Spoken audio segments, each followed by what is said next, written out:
welcome to Evan's Gardening on YouTube. In this video, I'm going to be showing you how to make this lovely aloe vera and sempervivum gift jar, and I'm going to be showing you how I safely wrapped it to post it in the mail. Hope you enjoy this video.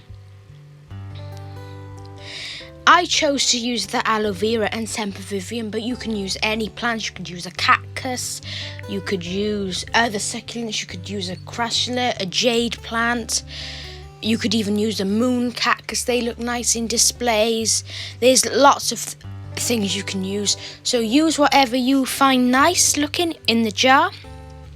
I'm going to be using a jar this side. Now obviously I'm not going to be posting this one that I'm creating now because I only had an old jar left. The one I'm going to be posting is this one that's already made. I'm going to be putting about an inch or two of grit in the bottom. Don't put too much because this is only for decoration. Then I'm going to be using a nice gritty mix of cocoa peat,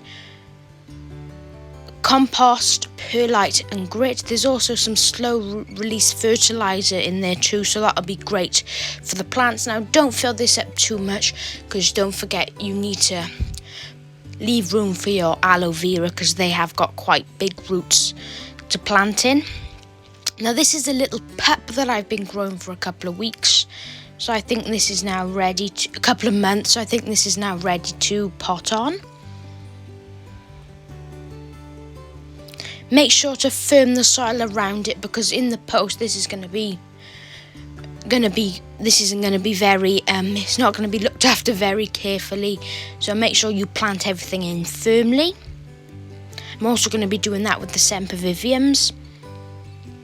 And then there you have it, it's all planted. Now I'm going to put on this grit. Now when it arrived, some of the grit did fall off, so if you want to, you can just put a little note, put a little bag of grit and just put a little note to say just put the grit on the top when it arrives. And now with watering this plant, tell them to give it a little bit of water once or twice a month.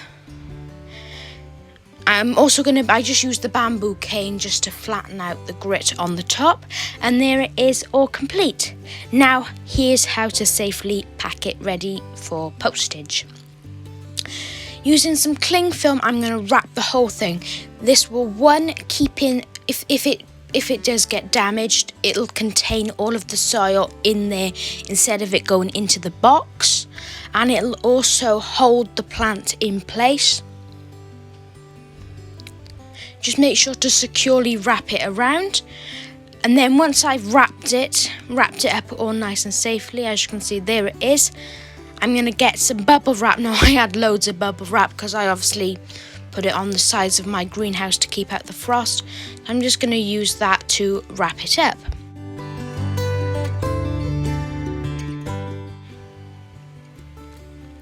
And now this is super secure. And now with putting tape, I'm just going to use some copper tape.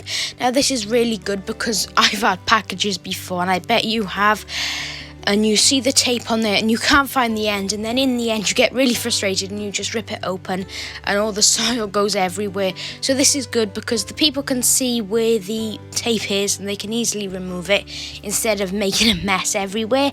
And I'm going to be then putting it in a box, so make sure to find a box that it'll fit snug in there. Now I sort of fixed this box up together just using a bigger box. I just cut it a little bit to size.